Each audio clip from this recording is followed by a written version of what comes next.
Corona काल में आपको काढ़ा बनाने का हम फार्मूला बता रहे हैं कि आप इस कोरोना काल में किस तरह का काढ़ा बनाइए। तो आइए सबसे पहले आपको दिखाते हैं। ये होता है मुलेठी। ये जो है मुलेठी, इसको जेठी मध्य भी कोई कोई कहता है। और इसका काम है, मुलेठी का काम है कि शरीर के अंदर में जो कफ बनता है, गले में कफ बनता है, सांस लेने की तकलीफ होती है, उसमें काम आता है। तो आप इसका पाउडर भी डाल सकते हैं। अगर आपको पाउडर बनाने की सुविधा नहीं है तो आप एक मुलेठी को इस तरह से ऐसे गर्म पानी में चूल्हे में बिठा करके ऐसे डाल दीजिए। और ये होता है जो इसको बोलते हैं कुलंजन। ये जो है पान का जड़ होता है, जो गले में खराश होता है, खरापन होता है, उसमें ये काम आता है। और सर्दी खांसी में भी ये काम आता है। तो इसका नाम होता है कुलंजन। ऐसे इसको डाल दीजिए एक कुलंजन। और ये देखिए, ये होता है पिपली। पिपली का बहुत बड़ा भूमिका है आयुर्वेद में। जो पिपली होता है यह जो है कैंसर तक के बीमारी में काम आता है।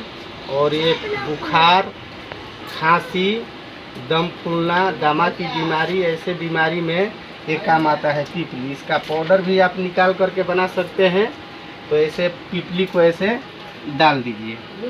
और देखिए, ये होता है दालचीनी। दालचीनी का काम होता है जो गले में दर्द होता है, गले में खराश होता है, उसमें ये काम आता है दालचीनी। तो देखिए, इस तरह से 2-3 ऐसे टुकड़े टुकड़े दालचीनी ले लीजिए या इस सबको मिला करके एक पाउडर बना लीजिए, ऐसे डाल दीजिए।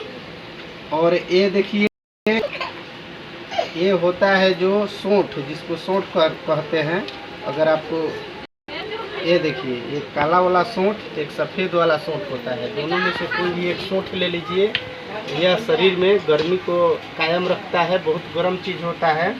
तो इस तरह से आप जो है, ये देखिए इस तरह सा होता है ये सौंठ। ऐसे सर्दी जुखाम में भी काम आता है। और सौंठ को ऐसे डाल दीजिए। और ये होता है गुरिच, जिसको आप लोग सुने होंगे गिलोय कहते हैं। यह मियादी बुखार, किसी भी बुखार में एलर्जी के लिए बहुत अच्छा चीज़ है। और स्टेमिना को भी ये बहुत ज़्यादा कामयाब रखता है। और यह एक तरह का आयुर्वेद का एंटीबायोटिक चीज़ होता है। ये किसी भी बीमारी में काम आता है। इसको कहते हैं गुरिच। तो आप इस तरह से इस गुरिच को भी डाल दीजिए। और ये देखिए, ये होता है अश्वगंधा। ये अश्वगंधा जो है, आप इसका पाउडर भी बना सकते हैं। और आप इस तरह से इसका उबाल करके भी इसका जो रस है उसको एक काढ़ा की तरह बना सकते हैं। ये है जो अश्वगंधा। ये अश्वगंधा जो है दर्द में एक मतलब आयुर्वेदिक का बहुत ही एक एंटीबायोटिक जड़ी बूटी है। बहुत फायदेमंद, शरीर के हर तरह की बीमारी में काम आता है।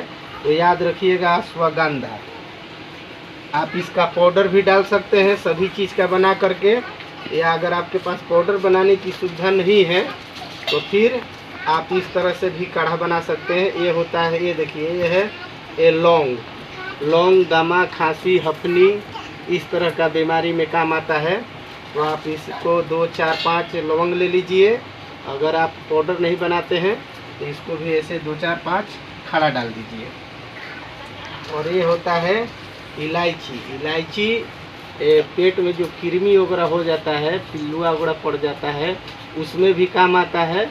और स्वाद के लिए भी ये है इलायची। और ये है काला नमक। आप स्वाद अनुसार काला नमक डाल सकते हैं। ये है जो काला नमक, आप इसमें छोटा बड़ा स्वाद अनुसार काला नमक भी डाल सकते हैं। इसमें हल्दी, तुलसी का पत्ता, गुड़ डाल करके और इसको इस तरह से जो है आप काढ़ा बनाइए। और कम से कम 3 बार सुबह शाम दोपहर इसका इस्तेमाल कीजिए। और आपके जो शरीर में एलर्जी है उस एलर्जी को ये काटेगा। और कोरोना काल में बहुत ही अच्छा चीज़ है। आपको कभी नाक जाम नहीं होगा, सर्दी जुकाम नहीं होगा। जो हल्का फुल्का आपका बुखार रहता है तो उसके लिए इसमें गुरीच डाला गया है, तिसली डाला गया है, मुलेठी है, अश्वगंधा है, दालचीनी है, इलायची है, लौंग है। अगर आप काढ़ा इस तरह के पूरे परिवार को पिलाइए, कभी भी आपको ये कोरोना आपके पास नज़दीक नहीं आएगा। बहुत ही अच्छा चीज़ है। और इस तरह से देखिए, जो इस तरह से जो है आप इसको कम से कम 1 गिलास अगर पानी रखते हैं तो खौलाते खौलाते 1 हिस्सा पानी को जल जाना चाहिए। और इस तरह से आप खौलाइए उसको, और सुबह शाम दोपहर 3 टाइम इस काढ़ा को पीजिए। कभी भी आपको सर्दी जुकाम एलर्जी और बुखार इस तरह के नहीं होगा। और चाय से बहुत बेहतरीन स्वाद भी लगेगा। इसमें तुलसी का पत्ता थोड़ा डाल दीजिए, गुड़ डाल दीजिए, अजवाइन भी डाल सकते हैं आप। और ये सब डाल करके आप काढ़ा पीजिए, आपके सेहत के लिए बहुत अच्छा है।